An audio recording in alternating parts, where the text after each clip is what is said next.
Bonjour à tous. Alors aujourd'hui, on va faire une vidéo d'analyse, on va dire rapide, des nouveaux héros d'Atlantis et notamment des costumes. Et puis je vais peut-être faire quelques invocations à la fin. À mon avis, une fois 10. On va voir. On va parler des héros. Alors déjà, petite mention à Gros Guignol qui sur Twitch a demandé l'analyse du coup du héros du mois. Donc celle-ci, je vais la faire après dans la foulée. Je vous analyserai Kara tout à l'heure en détail. Et il a eu un petit bonus, il a pu me demander un autre héros, il a choisi Nari Costume. Alors je vais pas la noter parce que je l'ai pas. Et j'ai peur de dire des conneries parce qu'elle est assez particulière. Donc je vais vous donner mon ressenti comme ça. Désolé Guignol, je ferai pas mieux. Mais sur Kara, tu auras la totale. Alors, Inari costume. Sort aveuglant. Alors déjà, classe druide. Bon, ça ok. La famille ici sert relativement rarement, hein. C'est pas des héros qu'on arrive à associer. Et surtout, ce qui m'intéressait, c'était le bonus de mana qui malheureusement reste à 1% sur les héros Atlantis. Ça, j'étais très déçu. Donc c'est dommage, mais c'est comme ça. Donc au niveau de la puissance, on est sur un héros, ça reste un peu faiblard, même si c'est pas ça qui fait tout, mais bon. C'est vrai que moi j'aime bien quand même regarder un peu, hein. Entre 797 et puis le level actuel à 828, c'est quand même un ou deux chemins d'emblème, donc bon. Elle a une très très bonne attaque, donc la version de base était connue pour avoir une attaque de fou furieux. Là, ça redescend quand même un peu, ça reste très haut, hein, quasiment à 800. Mais bon, et du coup en contrepartie, ben, on avait une défense de crotte, et maintenant on a une défense bien plus adaptée ici. À 703, ça reste un peu faible, mais bon, c'est pas mal. Au terme de points de vie, 1400, c'est bien. Donc vitesse de mana moyen, donc ça typiquement si vous avez la troupe mana pour la déclencher en 9 tuiles, ça fait que c'est souvent un très bon héros, hein, les moyens qu'on arrive à faire déclencher en 9 tuiles. Si vous ne l'avez pas, du coup en général c'est plus compliqué. C'est vrai que le bonus costume, j'ai pas calculé, je crois pas que ça change grand chose ici avec 1% de bonus mana. En tout cas habituellement c'est une troupe mana. Si on prend le chemin d'emblème, là si vous l'emblémez 20, comme elle est druide, elle gagne 4% à la fin, et du coup une troupe mana 11 va suffire. Je pense pas que le 1% permette d'aller sur la troupe mana 5, mais peut-être à vérifier. Troupe mana 5, ça fait 7 et 4. Ah, peut-être. Ça se trouve, une troupe mana 5 suffit du fait du bonus de 1%. Bon, comme je vous l'ai dit, je fais une analyse rapide. Je suis pas certain, donc à voir. En tout cas, emblémé 20, une troupe mana 11 va suffire. Et je me demande si une troupe mana 5, du fait du bonus mana, ne va pas suffire aussi. Bon, on le vérifiera sur Twitch, ce sera assez facile à vérifier. Au prochain live, on regardera ça. Elle fait 210% de dégâts à tous les ennemis. En moyen, c'est pas fou, mais ça reste plus élevé qu'avant. Donc aujourd'hui, on a des gorilles hautes qui vont jusqu'à 300, hein, pour vous donner une idée. Maintenant, 210, ça reste quand même très correct. Mais voilà, c'est pas explosif non plus, quoi. Elle a une grosse tasse d'attaque, donc c'est pas mal, mais bon. Ensuite, elle invoque Asbir Renard Sakura pour 3 personnes seulement, que la Dame du Lac. Il aura 12% des PV, donc autant vous dire qu'il va être très fragile, même si elle a beaucoup de points de vie. 12, c'est pas énorme, hein. Et par contre, il a beaucoup d'attaques. Mais bon, en général, sur des sbires, on préfère des sbires qui ne meurent pas plutôt que des sbires qui vont peut-être faire un peu de dégâts. Là, il fait beaucoup de dégâts, mais ils sont tellement fragiles et il n'y en a que 3. Moi, je suis pas fan, hein. J'aurais préféré qu'il soit bien plus résistant et quitte à ce qu'il attaque très peu, quoi. Et le sbire donne 7% de mana à son propriétaire à la fin de chaque tour. Donc ça, voilà, sur le papier, c'est vrai que c'est pas mal. Maintenant, le sbire, bah, du coup, on a envie de le garder pour qu'il nous donne du mana chaque tour, et du coup, ça peut aller très vite. Et du coup, c'est ce que je disais, malheureusement, le sbire ici est faible, et il va avoir tendance à mourir vite, et du coup, c'est très dommage, quoi, hein. Donc, bon. Heureusement, le sbire gagne un peu de survivabilité. Avec ça, tous les ennemis ont moins 40% de précision pour 3 tours. Ça s'applique également au CS. Ça, à mon avis, c'est sa grande force. Moins 40%, ça commence à être beaucoup. On en parlait avec Cocorico pendant le live. Du coup, les Drakefong ou les Motega qui mettent tout le monde à moins 50, ça rate dans tous les sens, hein. Donc, moins 40, on est un peu en dessous, mais ça reste déjà pas mal. Je sais pas ce que l'autre faisait. Ah, c'est les alliés qui avaient 56% de chance d'esquiver. Ouais, donc là, c'est les ennemis qui ratent. Donc ils ratent aussi leurs attaques. Alors que là, ils esquivaient que les CS. Et le sbire était plus fragile. Ok, donc je préfère la version costume. Maintenant, Inari, c'est pas un héros qu'on voyait beaucoup. Je pense pas que ce soit un mauvais héros, hein. Je la trouve quand même sympa. J'avoue que si je l'avais, je serais peut-être content de l'avoir et peut-être que je la montrerai. Après, maintenant, ça méritait un petit peu plus. Peut-être je me trompe, mais c'est vrai que les... Fait penser au héros du mois passé, là. Les dégâts, c'est pas mal, on aimerait un tout petit peu plus. Bon, là, c'est quand même pas mal, hein. Les sbires, ils sont bien, mais ils sont pas dans le bon sens. On n'a pas envie qu'ils attaquent, on a envie qu'ils survivent pour faire des combos avec les deux alliés lents à côté qui gagnent du mana chaque tour, quoi. Le moins 40% sur tout le monde, c'est sympa. Aujourd'hui, on a des moins 50 avec les nouveaux héros Drakefang et tout, donc c'est pareil. On espérerait un peu plus. Maintenant, le fait qu'elle puisse déclencher en 9 tuiles, pour les gens qui n'ont pas des grosses troupes mana avec la troupe à 11 ou 5 peut-être, ça c'est vraiment super sympa. Je trouve le fait du coup qu'elle soit druide, c'est sympa pour le bonus mana. Donc à mon avis, ouais, ça peut être un bon héros. Maintenant, j'irai pas non plus invoquer des tonnes pour la choper, quoi. Mais aussi, attends, pourquoi pas. Ensuite, qu'est-ce qu'on a d'autre? Nour. Bah alors Nour, on parle pas. Accessoirement, Nour, s'il l'a passé moyen, franchement, elle serait parfaite, hein. Avec tous les héros qu'on a aujourd'hui, Nour, elle peut être moyen, ça se justifie totalement. Et du coup, on aurait un héros, je pense, voilà, pas trop fort, mais pas trop faible non plus, qu'on pourrait envisager dans la méta actuelle. S'il me l'a passé moyen, ce serait vraiment impeccable. Et elle servira enfin à quelque chose, elle serait parfaite en moyen. Mais bon, j'y comprends rien. Donc tout ça, ça existait déjà. Pas de costume pour Proté, ça c'est triste parce que c'est un héros qu'on a envie d'avoir beaucoup. Alors je parlerai de Mélia après, je vais d'abord faire le 4 étoiles. Il n'y a que Wilbur, je crois, en 4. Ah non, il y a Amenoa aussi. Pas Sumitomo, quel dommage. Le héros préféré de Yvan.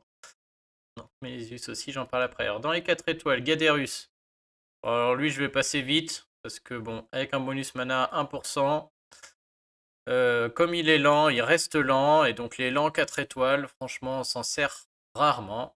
La classe paladin, c'est cool, parce que c'est un héros, on a envie qu'il reste sur le board. Maintenant, voilà, 1200 points de vie. Donc il fait des dégâts à tout le monde, 130. Il en fait moins qu'avant. Avant, il faisait 165 juste à la cible. Ah, il fait 130 à tout le monde. Ok, voilà, je vais peut-être l'envisager un peu alors. Alors, il fait 130 de dégâts à tout le monde. J'ai du mal en tête en lent. Ouais, non, mais par exemple, rien que Jack Oliveira, à mon avis, en moyen, fait 180, je crois, ou 210 à tout le monde. Donc, ouais, ça reste pas fou. Tout le monde reçoit plus 48% d'attaque pendant 4 tours. Et tout le monde gagne 480 sur 4 tours et on peut dépasser. Ok, ok. Alors, je vais quand même revoir. Avant, il était nul parce que il faisait que sur 3 là et on déteste ça.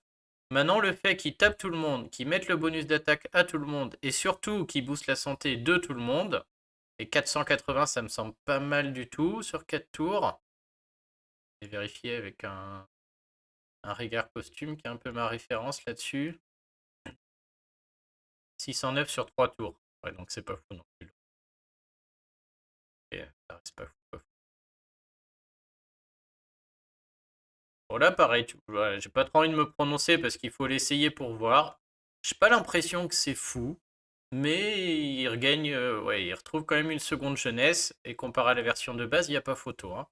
Donc le fait qu'il résiste, dommage le bonus costume reste à chier là, ils auraient pu mettre 5.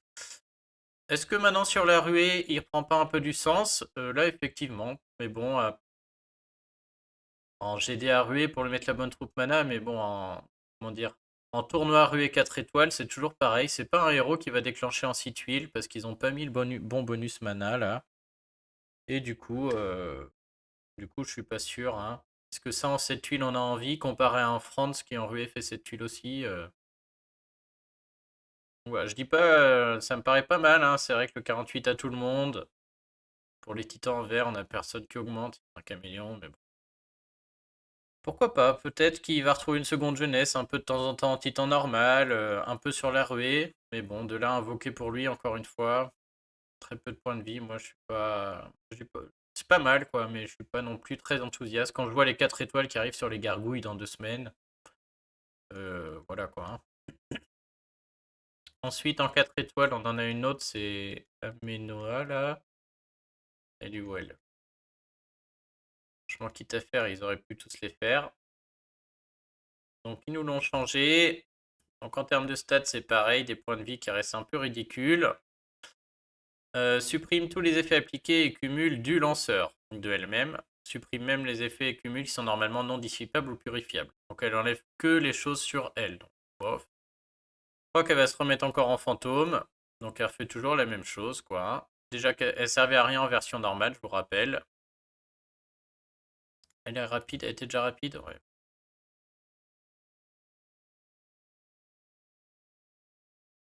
Donc en fantôme, elle peut toujours rien faire. Tout ce qu'elle fait, c'est qu'elle va donner 44% de défense à tout le monde et 140 PV par tour. Elle me fait penser au gros vert là de la saison 4 qui fait un peu sang lent, mais au final, même en ruée, il sert à rien.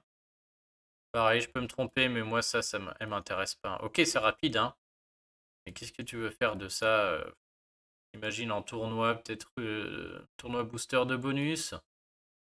Tournoi booster de bonus.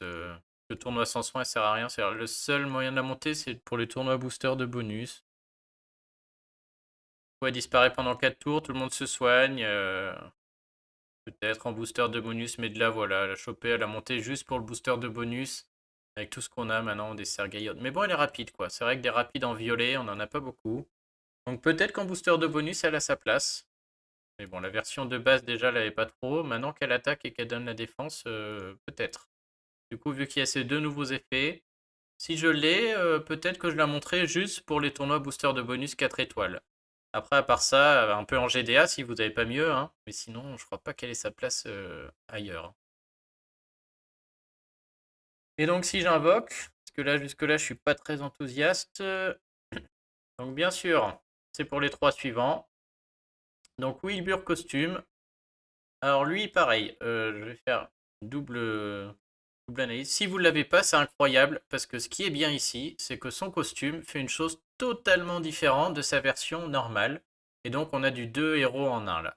Donc, si vous ne l'avez pas, ça vaut le coup d'invoquer. Et si vous le touchez, c'est une très bonne pioche, parce que la version déjà normale, elle est trop trop bien, quoi. Là, elle me sert tout le temps, enfin, c'est vraiment super. Et là, on a une version costume qui fait quelque chose de totalement différent. Donc, ça, c'est vraiment top. Le bonus mana, malheureusement, qu'à 1. Donc il reste moyen. Donc il sera plus dur à faire déclencher en 9 tuiles là parce qu'il est plus moine avec le bonus à 4%, il est ecclésiastique avec un bonus à 2%. Donc il va falloir la bonne troupe mana. Ça va être un peu plus compliqué, hein. Il fait ce que fait Tarlac, c'est un mini Bertuf ou Tarlac.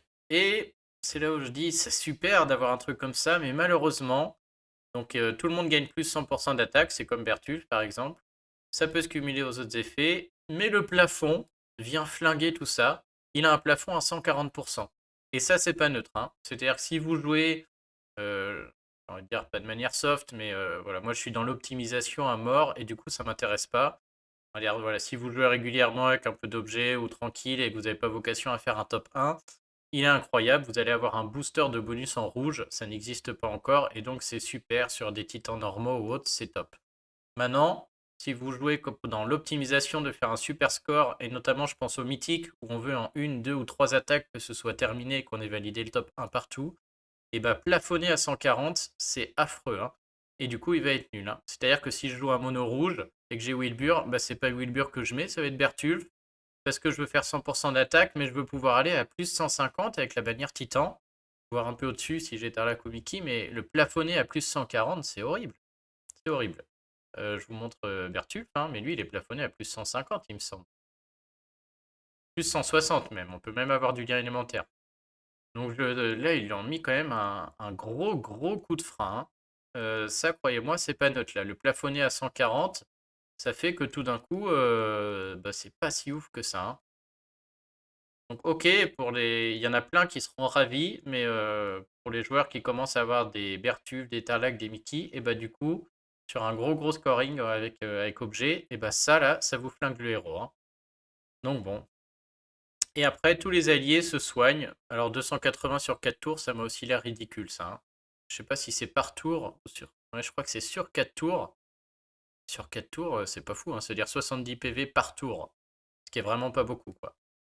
Donc du coup, là encore une fois, moi j'ai envie de la voir et ce sera principalement juste pour renforcer mon Wilbur normal, puisque en montant le costume, le Wilbur normal va devenir plus fort. Et donc c'est juste pour ça qui m'intéresse, parce que j'ai l'impression que le 140 là fait que du coup ils l'ont plafonné. Alors je sais pourquoi, hein, c'est qu'ils vont sortir Oceanus, qui est un 5 étoiles rouge qui sera dans ce même portail, qui fait la même chose que Wilbur, et donc ils ont envie que les gens invoquent pour Oceanus. Donc si Wilbur faisait ça correctement, bah Oceanus aurait plus trop d'intérêt, quoi. Là, du fait qu'il soit bien plafonné, bah tout de suite, on n'est pas mécontent de l'avoir, mais ça reste pas optimal et on aura envie de choper l'autre, quoi. Donc voilà, je suis content de voir un costume pour Wilbur, mais bon, encore une fois, petite tristesse sur le plafond, quoi. Et donc ceux qui m'intéressent, bah, c'est les deux trois étoiles, hein, clairement. Alors, on va pas se mentir, là, hein, vous avez vu, jusque-là, je suis assez... pas très enthousiaste, quoi. Je sais même pas si je vais faire la x10. Franchement, plus j'y réfléchis, plus il y aura peut-être même pas d'invoque, hein. On a Melia. Alors Melia, de toute manière, c'est un top héros. Dans tous les tournois 3 étoiles, elle est super. Je crois que c'est mon... Bertulf maintenant, mais à mon avis, c'est le héros jaune 3 étoiles que j'utilise le plus. Je la joue en Titan 14 étoiles, je la joue en mythique. Sur tous les tournois 3 étoiles, je la joue. En défense, sur les tournois booster, elle est tout le temps là. Bref, la version costume, je la veux juste pour améliorer ma version normale, parce que c'est un des meilleurs héros 3 étoiles du jeu pour moi en jaune, hein, sans, sans problème. Et donc en ayant le costume, ça va augmenter les stats de ma Melia normale, et sur des tournois 3 étoiles, c'est pas neutre, hein. Le moindre gain en stats, là, vraiment change la donne. Donc maintenant, ce que j'espérais, c'est que le bonus costume soit de 5%, qui aurait permis du coup à la version de base de déclencher en 6 tuiles sur les tournois rués, ce qui aurait été énorme. Et ils l'ont plafonné à 1%. Donc du coup ça ne marche pas, hein. Elle va toujours pas déclencher en 6 tuiles en ruée, donc ça c'est la tristesse. Je suis vraiment très déçu de ce bonus costume. Alors qu'est-ce qu'elle fait? Elle est toujours rapide en version costume, elle fait 120% de dégâts à tous les ennemis, exactement comme la version normale. Et au lieu de faire des critiques, ils vont recevoir de la précision en moins. Maintenant, voilà, ça peut être intéressant aussi, hein, sur les tournois sans soin, notamment, je pense. Mais bon, les critiques sont bien aussi. Mais bon, sur des tournois sans soin en attaque, c'est vrai que mettre moins 25% à tout le monde sur les CS, ça va être très fort. Donc je pense que même la version costume peut servir, hein. Au niveau des stats, on reste sur un héros très offensif. En tout cas, voilà, moi, il m'intéresse déjà pour en faire sa version normale. Je pense que la version costume va servir sur les tournois sans soin 3 étoiles. Je pense pas trop sur les tournois rués du fait qu'elle puisse pas déclencher en 6 tuiles. Parce que là, on pense tout de suite à la bûche et la possibilité de faire rater la bûche, mais elle déclenche en 7, hein. Alors ouais, peut-être, mais bon, ça reste un peu lent cette tuile, quoi. En tout cas, super, super costume. Celui-là, j'aimerais bien le choper. On n'est pas à l'abri qu'il décide de passer le bonus mana à 5%, on sait jamais, hein. Ça s'est vu sur le festival défi. Et là, ça changerait tout, puisque la version normale déclenchera en 6 tuiles en ruée, ce serait top. Et l'autre 3 étoiles qui prend un costume, ça c'est super aussi. Et où le pépère, c'est Ménézéus.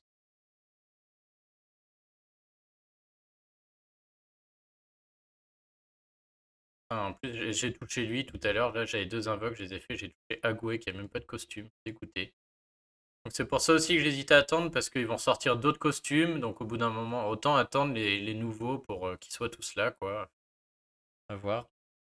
Donc, Ménézéus, bah, qui devient un T-Rub, hein. On avait la version normale qui retire les bonus de tous les ennemis. On adore ça en 3 étoiles.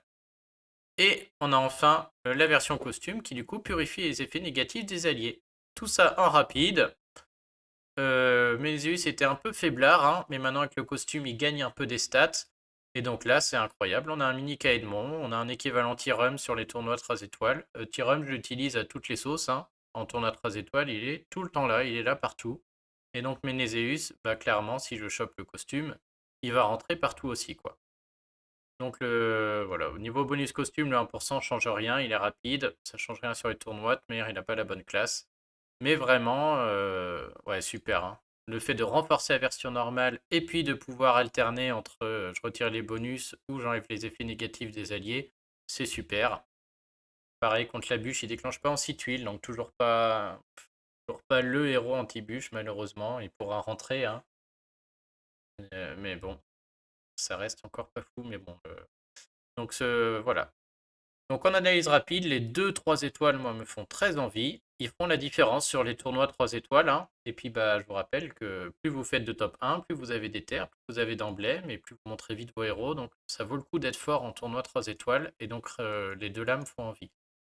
Au niveau des 4, Wilbur, je penserais bien, juste pour que ma version normale soit plus forte, le Wilbur costume, je pense pas devoir l'utiliser, en fait, moi, un perso. Je pense qu'il sera bien pour des joueurs qui ont un deck un peu moins fourni, mais sinon, je ne pense pas trop qu'il serve, hein. pense dans un rouge optimal, si on a le choix et qu'on a les bons héros, Xenobia, la hausse d'attaque, tout ça, bah, c'est pas Wilbur Costume qu'on met, c'est Bertulf, hein, parce que le plafond de Wilbur Costume va nous embêter. Gaderus, à voir à l'utilisation, je suis quand même pas sûr qu'il serve, un peu en titan en vrai, mais bon. Je reste assez mitigé. Ameona, quand même, hein, c'est vrai que des violets rapides sur les tournois, alors les tournois sans soin, on n'a pas trop envie de la mettre pour la défense, si, peut-être quand même, hein, mais une de ses capacités marche pas. Pour les tournois booster, ouais. Là, je pense qu'en plus, elle disparaît sur les tournois sans soin, c'est quand même pas mal, on gagne du temps. Donc je pense qu'Ameona, du coup, peut tirer son épingle du jeu juste pour ces tournois booster. Ça va être très sympa, on a un héros qui gagne du temps, là. Les tournois sans soin aussi, comme elle disparaît, elle gagne du temps. On peut prévoir de balancer un fantôme si on garde des tuiles violettes sur le plateau. Ouais, on peut jouer le temps, donc elle, je serais quand même pas moins content et je pense que je la testerai en tournoi, en attaque, hein, j'entends. Et je pense qu'en attaque, elle peut faire des choses bien, hein. Vous avez vu, souvent, je joue Ametrine Sergei et je sais pas qui joue avec, je joue le chat, qui marche bien aussi, mais elle pourrait remplacer du coup le chat sur ces tournois-là où on a besoin de rapide. Bon, plus j'y réfléchis, plus je crois que je vais pas faire d'invocation. Je vais attendre. Ce que je vais faire, c'est que je vais regarder s'il y a des tournois 3 étoiles qui arrivent dans le mois qui vient. Voir si j'aurai vraiment besoin ou pas de Ménézéus ou de Mélia. Si c'est pas le cas, je pense que je vais me retenir et que j'attendrai le mois suivant. Et déjà, il y aura Océanus. Donc, je dis pas qu'Inari est pas bien, elle est sympa, mais comparé à Océanus, elle va être ridicule du coup. Nourge et Devana, je les ai déjà en plus. Ça fait beaucoup de chance d'avoir des choses que j'aime pas trop. Alors bien sûr, il y a le héros du mois, j'en parle tout à l'heure, mais que j'ai absolument envie de choper. Donc qui peut jouer, hein. Il a 1,3%, c'est pas rien. Mais bon, 1,3% de héros à la une divisé par 4, c'est-à-dire qu'il y a Nour et Devana dedans qu'on peut pas. Les héros légendaires pas à la une, les Tarlac Echo qu'on aimerait avoir, c'est 0,3%, c'est ridicule. Ouais, je suis pas sûr, hein. Donc non, en fait, je vais pas invoquer, je me contente de l'analyse ici. Et puis voilà, si vous avez d'autres idées, vous me dites en commentaire. Et puis je vais faire une plus poussée pour Kara dans la foulée. La vidéo sur Kara sort bientôt. Allez, à tout à l'heure. Bon après-midi.